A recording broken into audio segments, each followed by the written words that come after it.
রাসূলুল্লাহ সাল্লাল্লাহু আলাইহি ওয়াসাল্লাম বলেছেন, হাদিসে তিরমিজিতে আছে, বনু ইসরাইল এই জাতির মধ্যে 72টা দল হয়েছিল। তাফতারিকু উম্মতি আলা 73 মিল্লাহ, আর আমার উম্মতুল মুহাম্মাদি 73টা দলে ভাগ হয়ে যাবে। কুল্লুহুম ফিন্নার, তাদের প্রত্যেকটা দলই জাহান্নামে যাবে, ইল্লা মিল্লাতান ওয়াহিদা, শুধুমাত্র একটা মিল্লাত বা একটা দল ব্যতীত। কিলা, বলা হলো, মান হিয়া ইয়া রাসূলুল্লাহ, হে আল্লাহর রাসূল সাল্লাল্লাহু আলাইহি ওয়াসাল্লাম, কারা তারা যারা জান্নাতে যাবে?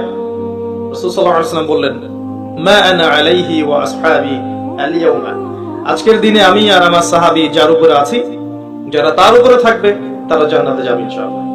আর যত বড় শক্তিধর ব্যক্তি হোক না কেন, সমাজ হোক না কেন, রাষ্ট্র হোক না কেন, যেই হোক না কেন, যাদের আকীদা, আমল, মানহাজ নবী করিম সাল্লাল্লাহু আলাইহি ওয়াসাল্লাম এবং সাহাবায়ে কেরামের সাথে মিলবে না, তাদের সংখ্যা গরিষ্ঠতা, রং, বর্ণ, গোত্র তাদেরকে জাহান্নাম থেকে বাঁচাতে পারবে না।